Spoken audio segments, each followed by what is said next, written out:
রাষ্ট্রপতি পদে মির্জা ফখরুল ইসলাম আলমগীরকেই বেছে নিল বিএনপি। ভোটের জন্য কর্নেল অলির মনোনয়ন জমা দিল 11 দলীয় ঐক্য। প্রতিদ্বন্দ্বিতা ছাড়া কোনো নির্বাচন হোক এটা আমরা চাই না, এটাই গণতন্ত্রের সৌন্দর্য। রাষ্ট্রপতি প্রার্থী হয়েছেন দলের সংগ্রামী মহাসচিব মির্জা ফখরুল ইসলাম আলমগীর। ঢাকা দিল্লি সম্পর্কের অগ্রগতির উপর নির্ভর প্রধানমন্ত্রী তারেক রহমানের ভারত সফর, জানালেন প্রতিমন্ত্রী। অনেক সংকট কাটবে শীর্ষ নেতারা বসলে। কমছে না গ্যাস বিদ্যুতের সংকট ও ভোগান্তি, ক্রেতাদের কাছে জবাব দিতে বিব্রতকর অবস্থা।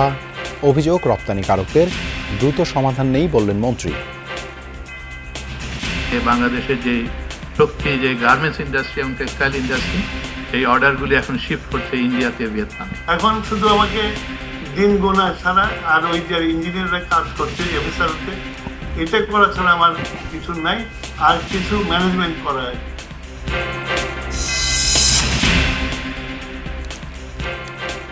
চট্টগ্রামের অগ্রণী ব্যাংকের ভল্ট থেকে 4 কোটি 38 লাখ টাকা আত্মসাতের চাঞ্চল্যকর ঘটনা, কর্মকর্তা ও ব্যবসায়িক অংশীদার গ্রেপ্তার।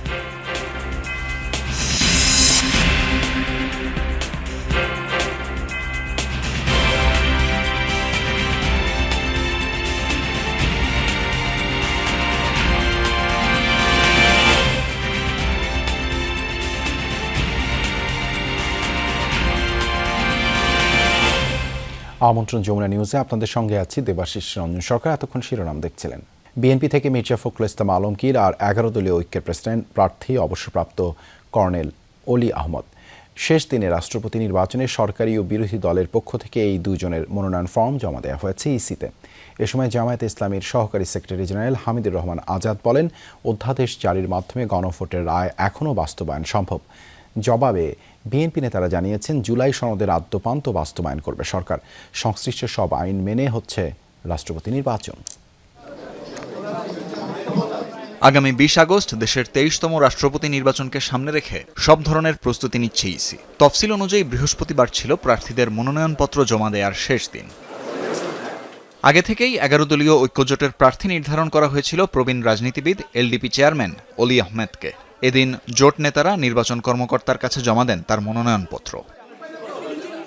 মনোনয়নপত্র জমা দেওয়া শেষে 11 দলীয় জোটের নেতারা জানান, গণতান্ত্রিক ধারাকে অব্যাহত রাখতেই নির্বাচনে অংশ নিচ্ছে 11 দল। সচিবালয়ে প্রধানমন্ত্রীর কার্যালয়ে বিএনপির দলীয় বৈঠক করার ঘটনার সমালোচনা করেন হামিদুর রহমান আজাদ। পরে অলি আহমেদের নামে 11 দলীয় ঐক্য থেকে দ্বিতীয় মনোনয়ন জমা দেওয়া হয়। সচিবালয় হলো একটা নির্বাহী জায়গা, এখানে রাজনৈতিক দলের শীর্ষ বৈঠক হবে, শীর্ষ ফোরামের বৈঠক হবে, এটা অতীতের রেকর্ড আমাদের জানা। তাহলে ওনারা গণতন্ত্রকে কিভাবে দেখেন?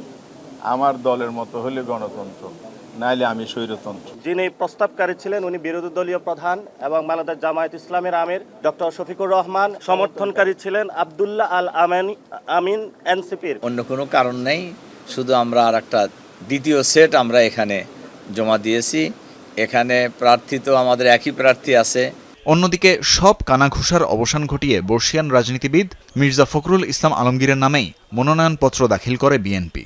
এ সময় জামাতের অভিযোগের জবাব দেন বিএনপি নেতারা। সনদের অক্ষর, দাড়ি, কমা, বিন্দু, সেমিকলন আমরা সবাই বাস্তবায়ন করবো, যারা দক্ষিণ প্লাজায় স্বাক্ষরিত হয়েছে। আমরা তাদের সবাইকে দাওয়াত করেছি এবং সকলের মতামত নিয়েই আমরা সংবিধান সংশোধন করতে চাই। গণভোটের সাথে রাষ্ট্রপতি নির্বাচনের কোনো সম্পর্ক নাই। রাষ্ট্রপতি নির্বাচনটা আলাদা বিষয়, এটা নিয়ম রক্ষার কথাটা সঠিক না। সংবিধান এবং আরপিইউ সমন্বয়ে যেটা হওয়া উচিত সেটাই হচ্ছে। এদিকে মনোনয়নপত্র জমা নেওয়া শেষে ইসি সচিব জানান, রাষ্ট্রপতি নির্বাচনে মনোনয়নপত্র জমা পড়েছে 3টি। 16 আগস্ট হবে মনোনয়নপত্র যাচাই বাছাই। এই যাচাই বাছাই আমাদেরকে সহযোগিতা করার জন্য জাতীয় সংসদ সচিবালয় থেকে ওনাদের একজন কর্মকর্তা আসবেন ওনাদের সিগনেচারগুলো ভেরিফিকেশন করার জন্য। বাংলাদেশের সংসদীয় ব্যবস্থার ইতিহাসে দ্বিতীয়বারের মতো রাষ্ট্রপতি নির্বাচনে ভোটাভুটি হচ্ছে এবার। এমন ঘটনা ঘটেছিল 35 বছর আগে বিএনপি সরকারের প্রথম আমলে। তানভীর মৌসুম, যমুনা নিউজ, ঢাকা। এর আগে বিএনপির সিনিয়র নেতাদের সঙ্গে বৈঠকে মির্জা ফখরুল ইসলাম আলমগীরকে রাষ্ট্রপতি পদে দলীয় প্রার্থী চূড়ান্ত করেন দলের চেয়ারম্যান তারেক রহমান। এ সময় মহাসচিব ও স্থায়ী কমিটির সদস্য পদ থেকে পদত্যাগ করেন মির্জা ফখরুল ইসলাম আলমগীর। বিএনপির ভারপ্রাপ্ত মহাসচিব কে হবেন সেসব নিয়ে বৈঠকে আলোচনা হয়নি বলে জানিয়েছেন স্থায়ী কমিটির সদস্যরা। খানিকটা বিষাদ মাখা স্মিত হাসি দিয়েই সচিবালয় থেকে বেরিয়ে যাচ্ছেন মির্জা ফখরুল ইসলাম আলমগীর। রাজনীতির মঞ্চে যিনি সজ্জন, সৎ আর সুশীল হিসেবেই পরিচিত। হাত নেড়ে যেন বিদায়ী শুভেচ্ছা জানালেন বিএনপির সদ্য সাবেক এই মহাসচিব। খানিক আগেই বাংলাদেশের 23তম রাষ্ট্রপতি হিসেবে বিএনপি দলীয় প্রার্থী হিসেবে যার মনোনয়ন চূড়ান্ত করা হয়। দুপুরে বিএনপি চেয়ারম্যান ও প্রধানমন্ত্রী তারেক রহমান সচিবালয়ে নিজ কার্যালয়ে বৈঠক করেন দলের স্থায়ী কমিটির সদস্য, সরকারের সিনিয়র মন্ত্রী, উপদেষ্টা, চিফ হুইপ, হুইপ আর দলীয় যুগ্ম মহাসচিবদের সঙ্গে। আগেই বিএনপির স্থায়ী কমিটি দলীয় গঠনতন্ত্র অনুযায়ী রাষ্ট্রপতি পদে মনোনয়ন চূড়ান্তের দায়িত্ব দিয়েছিলেন চেয়ারম্যান তারেক রহমানকে। তবুও নিজের সিদ্ধান্ত ও দলের নেতৃবৃন্দের সঙ্গে আলোচনা করে বাংলাদেশের পরবর্তী রাষ্ট্রপ্রধান হিসেবে মির্জা ফখরুল ইসলাম আলমগীরকে বিএনপির মনোনয়ন চূড়ান্ত করেন তারেক রহমান। আনন্দের সাথে জানাচ্ছি, বাংলাদেশ জাতীয়তাবাদী দলের রাষ্ট্রপতি প্রার্থী হয়েছেন দলের সংগ্রামী মহাসচিব মির্জা ফখরুল ইসলাম আলমগীর। দলের সম্মানিত চেয়ারম্যান এবং গণপ্রজাতন্ত্রী বাংলাদেশ সরকারের প্রধানমন্ত্রীর সাথে বৈঠকে এই সিদ্ধান্ত গৃহীত হয়েছে। মহাসচিব ফখরুল ইসলাম আলমগীর সাহেব প্রেসিডেন্ট নির্বাচিত হয়েছে দলের পক্ষ থেকে, নমিনেশন দিতে যাচ্ছে এখন। রাষ্ট্রপতি পদে প্রতিদ্বন্দ্বিতার জন্য মির্জা ফখরুল পদত্যাগ করেন বিএনপির মহাসচিব ও স্থায়ী কমিটির সদস্য পদ থেকে। রাষ্ট্রপতি হিসেবে মির্জা ফখরুলের মনোনয়নপত্রে প্রস্তাবক ও সমর্থক হিসেবে রয়েছেন দলের স্থায়ী কমিটির দুই শীর্ষ নেতা। প্রার্থী হওয়ার সাথে সাথে বাংলাদেশ জাতীয়তাবাদী দলের মহাসচিব এবং জাতীয় স্থায়ী কমিটির সদস্য পদ থেকে পদত্যাগ করেছেন। এই বিষয়টি আপনাদের সামনে আমরা সারা জাতিকে অবহিত করলাম। ভারপ্রাপ্ত মহাসচিব তো সিদ্ধান্ত আজকে হয়, আলোচনা আসেনি, আজকে আলোচনা আসেনি। প্রস্তাবক সমর্থক ওই যে মঈন খান সাহেব আর বৈশ্বচন্দ্র রায়। প্রধানমন্ত্রী ও বিএনপি চেয়ারম্যান তারেক রহমানের সঙ্গে বৈঠক শেষেই রাষ্ট্রপতি পদে দলীয় প্রার্থীর মনোনয়নপত্র নির্বাচন কমিশনে দাখিল করেন বিএনপির শীর্ষ নেতারা। সাইফুদ্দিন রবিন, যমুনা নিউজ, ঢাকা। ঢাকা দিল্লি সম্পর্কের অগ্রগতির উপর নির্ভর করছে প্রধানমন্ত্রী তারেক রহমানের ভারত সফর। এই মন্তব্য করে পররাষ্ট্র প্রতিমন্ত্রী শামা ওবায়দ ইসলাম বলেছেন, দিল্লি সফর কবে হবে তা নির্ভর করছে প্রধানমন্ত্রীর সময়সূচির ওপর। দিল্লির মত, ঢাকারও প্রত্যাশা, দুদেশের শীর্ষ নেতা বসলে অনেক সমস্যা সমাধানের পথ খুলবে। চলমান টানাপোড়েন কাটিয়ে দ্বিপাক্ষিক সম্পর্ক স্বাভাবিক করতে ভারতকে এই সুযোগ কাজে লাগানোর তাগিদ দেন প্রতিমন্ত্রী। ঢাকা আসার 2 মাসের মাথায় গেল 10 আগস্ট প্রথমবারের মতো প্রধানমন্ত্রী তারেক রহমানের সাথে সাক্ষাৎ হয় ভারতীয় হাইকমিশনার দীনেশ ত্রিবেদীর। সেদিনই সন্ধ্যায় দিল্লি গিয়ে পরদিন নিজ দেশের প্রধানমন্ত্রীর সাথে বৈঠকে প্রধানমন্ত্রী তারেক রহমানের বার্তা স্পষ্ট করেন নরেন্দ্র মোদীর ঘনিষ্ঠজন বলে পরিচিত এই দূত। আর এসব তৎপরতায় নতুন করে আবারও আলোচনায় তারেক রহমানের সম্ভাব্য দিল্লি সফর। সিঙ্গাপুর থেকে ফিরে প্রতিমন্ত্রী সরকার প্রধানের নানা ব্যস্ততার কথা তুলে ধরেন। সেপ্টেম্বরের দ্বিতীয় সপ্তাহে দিল্লিতে হতে যাওয়া ব্রিক্স সম্মেলনে প্রধানমন্ত্রীর অংশ নেয়ার বিষয়টি নাকচ করে দেননি তিনি। তারও আগে দ্বিপাক্ষিক সফরের যে আমন্ত্রণ তা নিয়েও আশাবাদের কথা বলেন শামা ওবায়েদ। সাংবিধানিক অনেক কাজ কিন্তু সামনে আছে, তো সেই জায়গাটা থেকে সরকার ব্যস্ত আছে, মাননীয় প্রধানমন্ত্রী ব্যস্ত আছেন, তার মধ্যেই যদি সব কিছু মেলে অবশ্যই ভারত সফর হবে। সকল দেশ সফরের ক্ষেত্রেই আমরা বাংলাদেশ সরকার পজিটিভ আছে, কিন্তু এটা নির্ভর করবে মাননীয় প্রধানমন্ত্রীর সময়ের উপরে এবং দুই দেশের আলোচনার কতটুকু আগাচ্ছে সেটার উপর। প্রায় 2 বছর ধরে চলা টানাপোড়েন কাটিয়ে ঢাকা দিল্লি সম্পর্ক স্বাভাবিক ও কার্যকর করতে ভারতের সদিচ্ছার কথাও বলছে বাংলাদেশ। যখন দুই দেশের প্রধান কথা বলেন, দ্বিপাক্ষিক আলোচনা হয়, তখন অনেক সমস্যা সমাধানেরই সুযোগ থাকে। সেই সুযোগটা তো আছেই, রয়ে গেছে, এবং ভারতের দিক থেকেও উচিত হবে সেই সুযোগের সদ্ব্যবহার করা। একজন সাজাপ্রাপ্ত আসামি যখন ভারতের মাটিতে বসে কথা বলে, সেটা বাংলাদেশের জনগণ সেটা ভালোভাবে নিবে না, নেয় না। ভারত যেন এটা মনে রাখে, সেটাই আমরা আশা। সেপ্টেম্বরে জাতিসংঘ সাধারণ পরিষদের আগে বা পরে জাপানও যেতে পারেন প্রধানমন্ত্রী। কবে জাপান সফর করবেন এখন সেটা দিনক্ষণ কোনোটা ঠিক হয়নি। এটা আমাদের দুই দেশেরই একটা সময়, সুটেবল সময় সেটা নির্ধারিত হবে। মাহফুজ মিশু, যমুনা নিউজ, ঢাকা। রাজধানীতে গ্যাস সংকটের তীব্রতা আরও বেড়েছে। উৎস থেকে সরবরাহ কমে যাওয়ায় অনেক এলাকায় গ্যাসের চাপ নেমে গেছে সর্বনিম্ন পর্যায়ে, যার সরাসরি প্রভাব পড়েছে সিএনজি স্টেশনগুলোতে। ঘন্টার পর ঘন্টা অপেক্ষা করেও গ্যাস না পেয়ে দুর্ভোগে পড়েছেন চালকরা। কোথাও আবার গ্যাস না থাকায় ঝুলছে বন্ধের সাইনবোর্ড। একই সঙ্গে দিনের বড় একটা সময় গ্যাস পাচ্ছেন না রাজধানীর বিভিন্ন এলাকার বাসিন্দারাও। রাজধানীর সিএনজি স্টেশনগুলোতে এখনও গ্যাসের জন্য হাহাকার। কোথাও দীর্ঘ গাড়ির সারি, কোথাও আবার গ্যাস না থাকায় স্টেশন বন্ধ। এমন চিত্র সারা দেশের। কবে দিতে আর এটা 72 ঘন্টা লাগবে, 24 ঘন্টা লাগবে, এটা শিওর দিতে পারিনি। 11:30 বাজে আমরা পাম্পে আইছি, পুরোটা দিন গেছে গা, পুরোটা রাজ্যে গেছে গা, এখনো আছি, এখনো গ্যাস পাইনি। সরকার যদি আমাদেরকে আগে থেকে ঘোষণা দিত তাহলে আমরা আর গ্যাসের জন্য আসতাম না।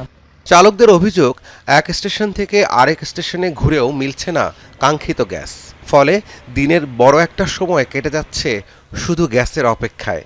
স্টেশন সংশ্লিষ্টরাও বলছেন, পাইপলাইনে চাপ কম থাকায় স্বাভাবিকভাবে মেশিন চালানো যাচ্ছে না। কখন দাম নিশ্চয় দাঁড়ায়, ঠিক আছে, এখন আমরা সিরিয়ালে বসে রয়েছি। আমাদের টাইমে সিরিয়াল ধরছি ভাই, এখন পর্যন্ত গ্যাস ফুরাতে পারে নাই। ছেলে মেয়ে নিয়ে বউ বাচ্চা নিয়ে কি যাবো, গাড়ি নিয়ে এখন ব্যাক করে বাসা চলে যেতে হবে গ্যাস না পাওয়া। সিএনজি না পেয়ে বাধ্য হয়ে বাড়তি দামে বিকল্প জ্বালানি নিচ্ছেন অনেক চালক। এতে একদিকে যেমন বাড়ছে পরিবহন খরচ, অন্যদিকে কমছে আয়। ওটা 43 টাকা পাইতে আমার এটা 145 টাকা, খরচ অবশ্যই বেড়ে গেছে। দুইটাই নি, সিএনজিও নেই, এটাও নেই, কিন্তু এখন তো ওটা সিএনজি নাই, এখন শুধু এটার উপরে চলছে। যদি সকালে সিরিয়াল দেওয়া যায়, এই রাতে 10টা 11টা 12টা 2টা 3টা বাজে, ঠিক ঠিকানা নাই কখন গ্যাস পাওয়া যায়। অনেক সময় দেখা গেছে যে আপনার গ্যাস পাম্প বন্ধ থাকে, এই কারণে তেল নিতেছি। শুধু সিএনজি স্টেশন নয়, গ্যাস সংকটের প্রভাব পড়েছে বাসাবাড়িতেও। রাজধানীর বিভিন্ন এলাকায় দিনের বেশিরভাগ সময় গ্যাসের চাপ থাকছে না, কোথাও আবার একেবারেই জ্বলছে না চুলা। রান্নাবান্না করতে গিয়ে ভোগান্তিতে পড়েছেন বাসিন্দারা। রাব্বি সিদ্দিকী, যমুনা নিউজ, ঢাকা। জ্বালানি বিদ্যুৎ সংকটের তড়িৎ কোনো সমাধান সরকারের হাতে নেই। কয়েকটি এলএনজি অবকাঠামো তৈরি ও গ্যাস কূপ খনন হলে দীর্ঘমেয়াদী সমাধান আসবে। তার আগে সরকারকে মোরাল সাপোর্ট দিতে হবে, এমন মন্তব্য করেছেন বিদ্যুৎ ও জ্বালানি মন্ত্রী ইকবাল হাসান মাহমুদ টুকু। জানান, খুলনা বিভাগে নতুন 3টি ভাসমান টার্মিনাল নির্মাণের উদ্যোগ নেওয়া হয়েছে, এরই মধ্যে একটির অর্ডারও দেওয়া হয়েছে। মন্ত্রীর অভিযোগ, অবৈধ ব্যাটারি চালিত রিকশা চার্জের কারণে রাতেও বিদ্যুতের চাহিদা বেড়ে গেছে।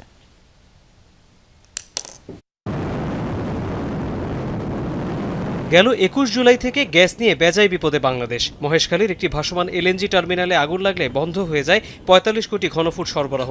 এরপর এটি মেরামতে নানা উদ্যোগ নেওয়া হলেও এখনও সমাধান হয়নি। ফলে জ্বালানি সংকটে অচল হয়ে পড়ে একাধিক বিদ্যুৎ কেন্দ্র, শুরু হয় টানা লোডশেডিং। বিদ্যুৎ বিভাগের পরিসংখ্যান বলছে, গতকাল সারা দেশে বিদ্যুতের ঘাটতি ছিল 3000 মেগাওয়াটের বেশি।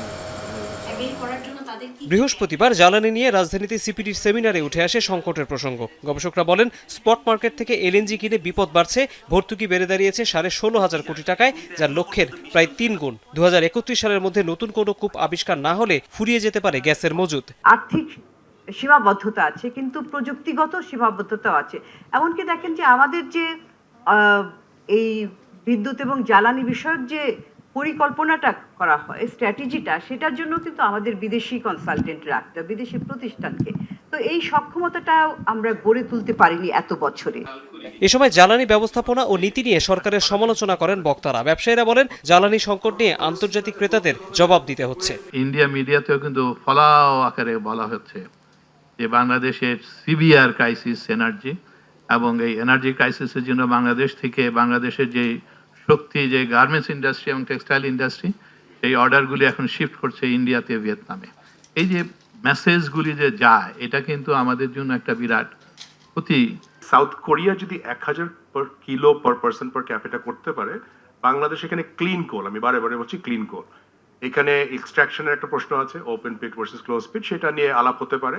আপনি প্রাইভেট সেক্টরকে কোল ব্যবহার করার অনুমোদন দেন, এবং এটা আমরা চাই, এটা আমাদের দিতে হবে। ওয়েস্টফুল জিনিস হচ্ছে এই ডোমেস্টিক সেক্টরে আমরা যে গ্যাসটা দিচ্ছি, 11% গ্যাস ওখানে যায়।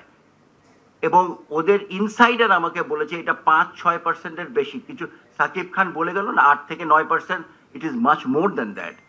এ সময় ভার্চুয়ালি যুক্ত হয়ে বিদ্যুৎ মন্ত্রী জানান 2029 সালের মধ্যে নতুন 3টি ভাসমান এলএনজি টার্মিনাল তৈরি করা হবে, আর সেসব আসবে যুক্তরাষ্ট্র থেকে, তৈরি হতে পারে মংলা, হিরন পয়েন্ট ও পায়রাতে। তবে আপাতত সবাইকে ধৈর্য ধরতে হবে। উইদাউট এফএসআরও আমার যে গ্যাস আছে সেটা নামাতে পারবো না।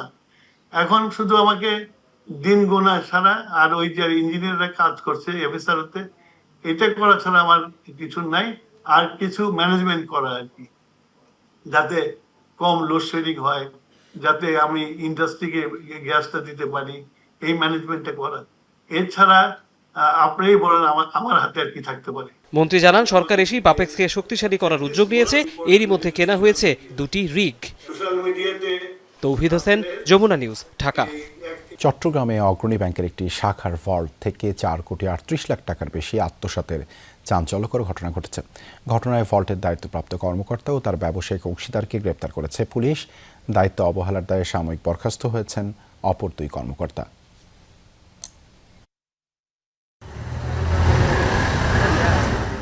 নগরীর লালদিঘি পাড়ে জেলা পরিষদ ভবনের 2য় তলায় অগ্রণী ব্যাংকের কর্পোরেট শাখা। গেল 9 আগস্ট নিয়মিত ব্যাংকিং কার্যক্রম ও লেনদেন শেষে নগদ অর্থ এবং ভল্টে সংরক্ষিত নগদ অর্থের হিসাব মেলানোর সময় ধরা পড়ে 4 কোটি 38 লাখ টাকার গরমিল। ঘটনা জানাজানির পর ক্যাশ ও ভল্টের দায়িত্বে থাকা কামরুল হোসেন ও তার ব্যবসায়িক অংশীদার জাফরুল্লাহ তানবীরের নাম উল্লেখসহ অজ্ঞাতনামা কয়েকজনকে আসামি করে কোতোয়ালি থানায় মামলা করেন শাখার জিএম। এজাহারে উল্লেখ করা হয় গেল বছরের 1 জুন থেকে চলতি বছরের 9 আগস্ট সময়ে ভল্ট থেকে ব্যাংক কর্মকর্তা কামরুল ও তার সহযোগীর মাধ্যমে টাকা সরিয়েছে। এসব টাকা বিনিয়োগ করা হয় হাটহাজারীর উত্তর বরিশচর এলাকায় ইশরাত এগ্রো নামের একটি গরুর খামারে। টাকা সরানো বুঝতে না দিতে 1000 টাকার বড় বান্ডিলের ভেতর 100 টাকার নোট ঢুকিয়ে রাখা হতো। ব্যাংক হচ্ছে যে মানুষ সেখানে টাকা জমা রাখে একটা বিশ্বাসের রাস্তা, ঠিক আছে। এখন আপনি যদি রক্ষক হয়ে যদি বক্ষক হয়ে যান সেটা তো আর কিছু করার নাই। এবং আমাদের অডিট চলতেছে, অডিটে মানে যে রিপোর্ট প্রতিবেদন দেওয়ার পরে তারপরে মানে বিষয়টা আরও বিস্তারিত জানা যাবে। এই ঘটনায় তোলপাড় সৃষ্টি হয়।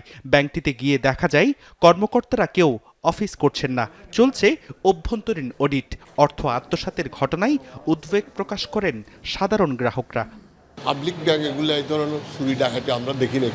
চুরি ডাকাতি রাহাজানি এগুলো ছাড়া দেশে আর কিছু নেই। সে স্বীকারও করছে, স্বীকার করার পরে তাকে ইনস্ট্যান্ট শাস্তিতে নিয়ে যাওয়া উচিত। এখানে তাকে আবার মনে করেন আপনার কোর্টে চালান দিয়ে এটা বিচারাধীন থাকবে দীর্ঘ সময়। মামলার পর ভল্টের দায়িত্বপ্রাপ্ত কামরুল এবং তার সহযোগী জাফরুল্লাহ তানবীরকে গ্রেফতার করে পুলিশ। তাদের কাছ থেকে 2টি মোবাইল ফোন, হোয়াটসঅ্যাপে যোগাযোগ ও তথ্যের রেকর্ড সহ 64 জিবির একটি পেনড্রাইভ জব্দ করে পুলিশ। বাদীর যে বক্তব্য তার সাথে আমরা কিছু অনেক প্রাসঙ্গিক এবং সত্যতা কিছু পাই। ওই প্রেক্ষিতে আমরা এই 2 জনকেই বিজ্ঞ আদালতে সুপর্দ করি।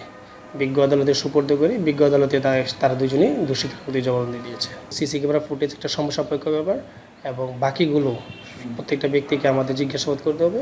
এগুলো আমাদের প্রক্রিয়াধীন চলছে। গেল 1 বছর ধরে এত টাকা সরানোর পরও প্রতিদিনের ক্যাশ ও ভল্টের হিসাব মেলানো কর্মকর্তা এবং ব্যবস্থাপকের ভূমিকা নিয়েও উঠেছে প্রশ্ন। দায়িত্বে অবহেলার অভিযোগে সাময়িক বরখাস্ত করা হয় ভল্টের কি হোল্ডার সহকারী মহাব্যবস্থাপক শিউলি চৌধুরী ও সিনিয়র প্রিন্সিপাল অফিসার হাবিবুল কিবরিয়াকে। জুবাইর রিফাত, যমুনা নিউজ, চট্টগ্রাম।